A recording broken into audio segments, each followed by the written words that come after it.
피차 사랑의 빛 외에는 아무에게든지 아무 빛도 지지 말라. 남을 사랑하는 자는 율법을 다 이루었느니라. 간음하지 말라, 살인하지 말라, 도둑질하지 말라, 탐내지 말라 한 것과 그 외에 다른 계명이 있을지라도 내 이웃을 내 자신과 같이 사랑하라 하신 그 말씀 가운데 다 들었느니라.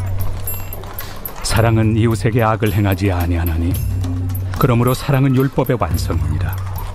또한 너희가 이 시기를 알거니와 자다가 깰 때가 벌써 되었으니 이는 이제 우리의 구원이 처음 믿을 때보다 가까웠습니다. 밤이 깊고 낮이 가까웠으니 그러므로 우리가 어둠의 일을 벗고 빛의 갑옷을 입자.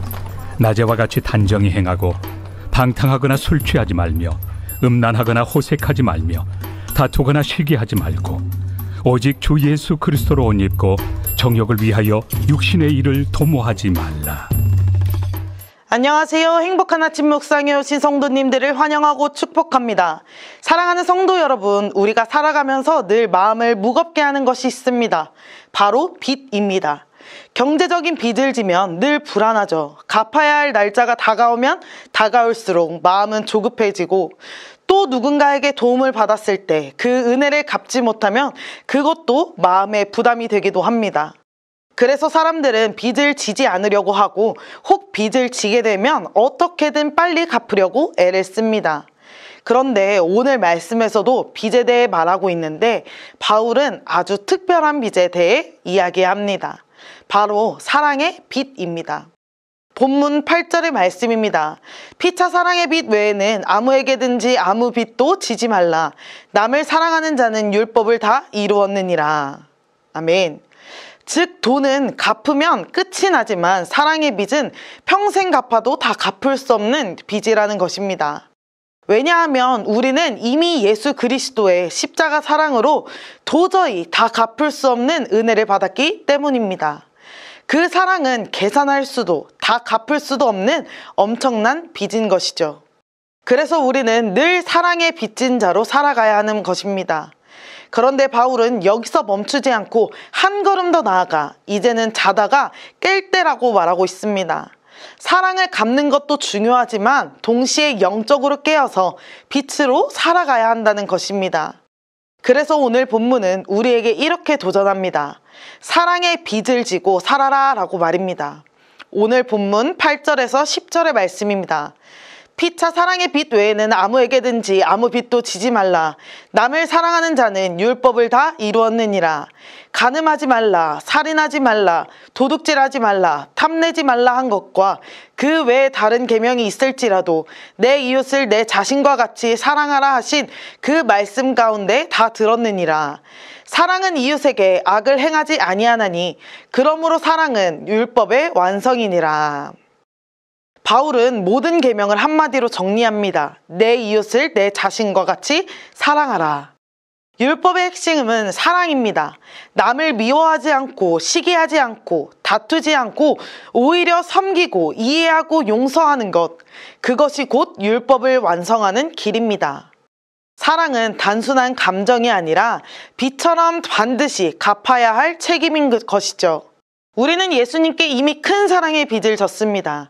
십자가의 은혜로 죄사함을 받았고 하나님의 자녀라는 신분을 선물로 받았습니다.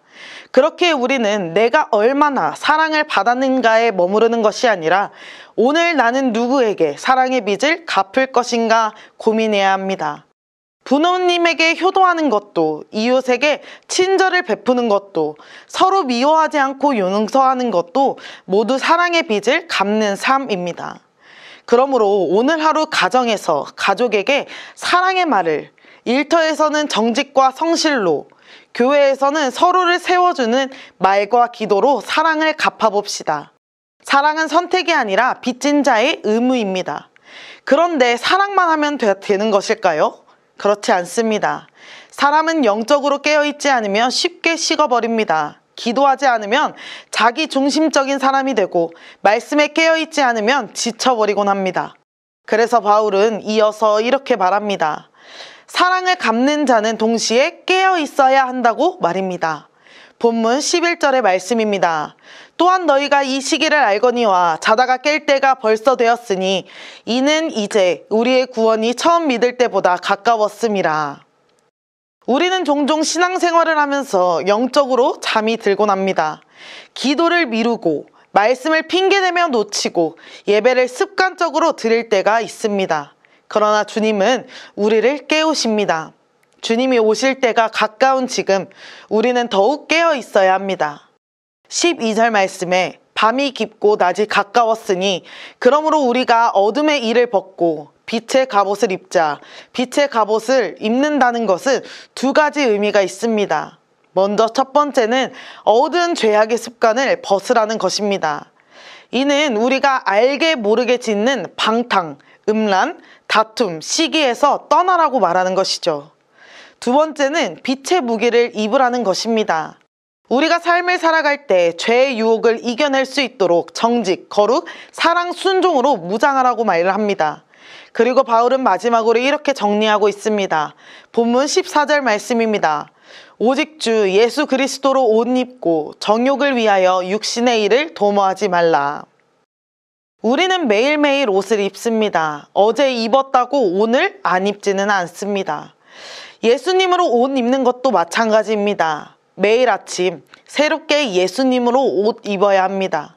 매일 예수님을 의지하고 예수님을 닮아가는 것이 깨어 빛으로 사는 삶입니다. 오늘 이 시간 우리는 영적으로 깨어나야 합니다. 그리고 예수님으로 무장해야 합니다. 그것이 어둠 가운데 사는 세상 속에서 빛의 사람으로 서는 길입니다. 사랑하는 천안침례교회 성도 여러분, 오늘 말씀은 우리에게 두 가지를 도전합니다. 첫째, 사랑의 빛을 지고 살아라. 둘째, 깨어 빛으로 살아라. 그리스도의 사랑을 받은 사람은 더 이상 자기만을 위해 살 수 없습니다. 이웃을 사랑하고 가정을 세우고 교회를 섬기는 것은 선택이 아니라 우리가 마땅히 해야 할 의무입니다. 또한 주님 오실 날이 가까웠으니 더 이상 게으르고 무기력하게 살아서는 안 된다는 것입니다. 그렇기에 우리는 어둠의 일을 벗고 빛의 갑옷을 입고 매일매일 예수님으로 옷 입어야 합니다. 사랑의 빛을 짓고 산다는 것은 곧 빛의 자녀답게 사는 것이고 빛 가운데에 깨어 산다는 것은 결국 사랑으로 사는 것입니다. 이 두 가지가 함께 있을 때에 우리는 세상 속에서 진짜 그리스도인으로 살아갈 수 있습니다. 그렇다면 오늘 하루 이렇게 살아가면 어떨까요? 먼저 가족에게 사랑을 표현합시다. 짧은 말 한마디라도 고마워, 사랑해라고 말해보는 것입니다. 또한 깨어있기 위해 무심코 지나치는 시간을 줄이고 하나님을 기억하며 말씀 한 구절이라도 붙잡아 보는 것입니다. 빛으로서 나도 모르게 나오는 어두운 말, 부정적인 태도, 불신앙적인 습관을 덮고 기쁨으로 사는 것입니다. 오늘 하루 가정에서, 일터에서, 교회에서 사랑으로 빛을 갚고 깨어 빛으로 살아가시는 천안침례교회 모든 성도님들이 다 되시기를 소망합니다. 함께 기도하겠습니다. 사랑의 하나님 아버지, 우리를 죄의 어둠 가운데 버려두지 않으시고 십자가의 사랑으로 구원해 주심에 감사드립니다. 우리에게 맡겨주신 사랑의 빚을 갚으며 살게 하시고 혹시 우리가 영적으로 잠들어 있다면 깨워주시고 어둠의 일을 벗고 빛의 갑옷을 입게 하여 주옵소서.